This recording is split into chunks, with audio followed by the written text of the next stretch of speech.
Bharatiya Janata party OBC मोर्चा नागपुर महानगर के अध्यक्ष पद पर नवनियुक्त किए गए सुनील हिरनवार ने नागपुर समाचार लाइव न्यूज से बात करते हुए सुनील हिरनवार ने भाजपा द्वारा किए जा रहे विकास कार्यों, बेरोजगारी के मुद्दों व अन्य विषयों पर विस्तार से जानकारी दी। आइए देखते हैं नागपुर समाचार लाइव न्यूज की यह खास रिपोर्ट।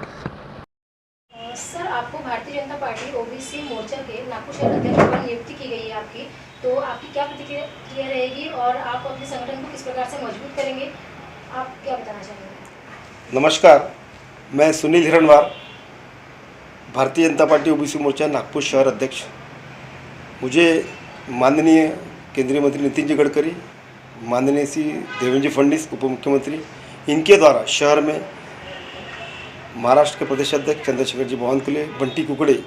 और हमारे ओबीसी मोर्चा के महाराष्ट्र के प्रदेश अध्यक्ष संजय जी गाते, इनके सहयोग से मुझे नागपुर महानगर में शहर की जिम्मेदारी मिली है। अभी आने वाले दिनों में लोकसभा इलेक्शन है। शहर के अंदर में माननीय नितिन जी गडकरी साहब, इनके लिए शहर के अंदर ऐसा वातावरण के काम के द्वारा,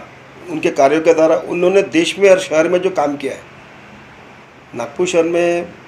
भारतीय जनता पार्टी के समर्थन में काफ़ी लोग हैं, मतदाता भी है, सभी पार्टी के लोग हैं, सभी जाति सभी धर्म के। लेकिन ओबीसी समाज एक 51% समाज है देश के अंदर में। ओबीसी समाज की जिम्मेदारी है कि गडकरी साहब ने और भारतीय जनता पार्टी केंद्र शासन, राज्य शासन द्वारा अनेक योजनाओं के माध्यम से 341 जाति इस ओबीसी वर्ग में आ रही है। उन ओबीसी समाज के लिए केंद्र शासन ने विश्वकर्मा योजना के अंतर्गत 20 पगड़ जाति को 2 लाख रुपए का इंस्टेंट लोन, जो अपने डॉक्यूमेंट प्रोवाइड करता है, जो उस व्यवसाय से परंपरागत काम कर रहा है, ऐसे लोगों को विश्वकर्मा योजना अंतर्गत लोन प्रोवाइड करना। इस योजना की माहिती ओबीसी समाज के नीचे तबके तक के पहुंचना चाहिए, ये मेरी जिम्मेदारी है। नागपुर शहर में 6 मंडल है, 6 मंडल के अध्यक्ष हमने बनाए हैं। उसी प्रकार शहर में 5 महामंत्री बनाए हैं, 1 संपर्क प्रमुख बनाए हैं, 80 लोगों की कार्यकारिणी बनाए हैं और 400 लोगों की ओबीसी समाज के नागपुर शहर में कार्यकारिणी होने जा रही है। उसके लिए अप्रूवल मिलने का है शहर से। उसके अप्रूवल मिलने के बाद में माननीय चंद्रशेखर जी बावनकुले प्रदेश अध्यक्ष, उनके हाथ से नियुक्ति पत्र देने का हमारा संकल्प हम लोग करने वाले हैं। ओबीसी समाज भारतीय जनता पार्टी के साथ में है और गडकरी साहब को बहुमतों से जिताने का प्रयास है। मोदी जी द्वारा केंद्र शासन में जो हमारे भारतीय जनता पार्टी के राष्ट्रीय अध्यक्ष जेपी नड्डा, इन्होंने बोला है मोदी सरकार फिर से एक बार, उसी का जो मंत्र है, हर बूथ पर 5 जगह पर पेंटिंग करके उनके कंसर्न लेकर के, जिनकी दीवार पे हम लोग लिख रहे हैं भारतीय जनता पार्टी फिर से एक बार, मोदी सरकार फिर से एक बार, ऐसा जो नारा लिख रहे हैं, वहाँ के लोगों का कंसर्न लेकर के, उनकी सहमति लेकर के हम लोग उनके वॉल पे पेंटिंग कर रहे हैं। और जनसंपर्क, जनसमर्थन अभियान, बूथ संपर्क अभियान, गाँव चलो अभियान भारतीय जनता पार्टी के कार्यकर्ता पदाधिकारी सभी मिलकर के नेताओं के नेतृत्व में कर रहे हैं। और भारतीय जनता पार्टी 400 के ऊपर सीट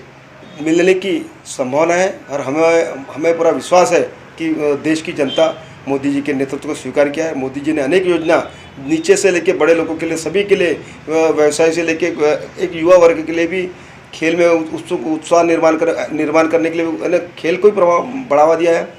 खेती को भी बढ़ावा दिया है, व्यवसाय को भी बढ़ा दिया है। इसलिए मोदी जी के साथ में लोग हैं और मैं ओबीसी समाज के सभी वर्ग से आह्वान करूंगा कि जो केंद्र सरकार, राज्य सरकार ओबीसी समाज के लिए कुछ अच्छा कार्य कर रही है तो मोदी जी के साथ में आना चाहिए। मोदी जी के फिर से सरकार बनाना है तो 400 के ऊपर सीटें लाना है, सभी लोगों ने सहयोग देना चाहिए, ऐसी मैं अपेक्षा रखता हूँ। तो अपने अपने जो पदाधिकारी नियुक्त किए हैं नागपुर शहर के अंतर्गत, उनको आप क्या आदेश देना चाहेंगे कि किस तरह से उन्होंने अभी आने वाले चुनाव में कार्य करना चाहिए? नागपुर शहर में भारतीय जनता पार्टी के जो ओबीसी के पदाधिकारी हैं, उन सभी से मेरा निवेदन है, विनती है, आग्रह है, क्योंकि जिस पार्टी ने अपने ओबीसी समाज के लिए बहुत कुछ किया है, आज तक पार्टी आती थी गई, लेकिन ये 10 साल के अंतर्गत देखने में आया हमारे उप मुख्यमंत्री देवेंद्र जी फडणवीस, जिन्होंने ठिया आंदोलन के माध्यम से जो स्कॉलरशिप नहीं मिलती थी, उन्होंने आमदार रहते हुए अपने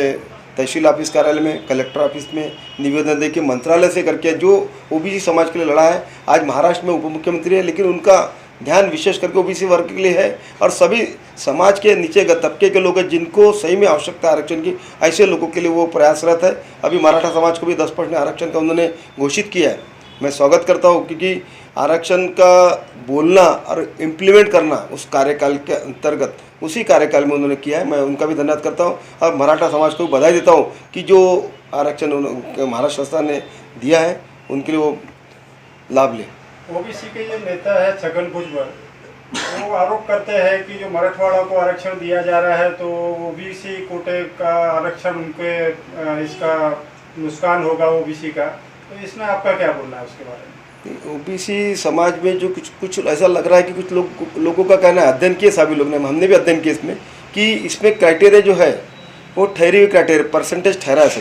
सभी का परसेंटेज ठहरा है, उसी आधार पर सभी का रिजर्वेशन है। उसको धक्का न लगते हुए रिजर्वेशन की बात है तो एक अभी अनुसूचित जाति का जो आरक्षण है 13% है, उसी प्रकार VJNT विमुक्त जाति का आरक्षण 3% है, NT का है आरक्षण 2.5, NTC का है 3.5 और OBC का है 19% आरक्षण है OBC का। तो OBC का जो आरक्षण और बाकी किसी जाति को, किसी व्यक्ति को धक्का न लगते हुए आरक्षण का जो क्राइटेरिया उन्होंने बनाया है, शासन ने टेबल तख्ता बनाया है, वो उन्होंने बोला है कि तुम्हारे आरक्षण को धक्का न लगते हुए। हम लोग भी तैयारी है कि हम लोग ने बोला कि हमारे OBC समाज को धक्का न लगे। आप आरक्षण देना चाहते हैं तो आरक्षण दीजिए, इसमें स्वागत योग्य है, लेकिन हमारे आरक्षण को धक्का नहीं लगना चाहिए। 341 जाति जो OBC समाज में आती है उनके लिए हम लोग तो संघर्ष कर रहे हैं। हम लोग ने निवेदन भी दिया है, कलेक्टर को दिया है, देवेंद्र जी को दिया है, मुख्यमंत्री महोदय को दिया है, सभी को हमने निवेदन देके उनसे विनती की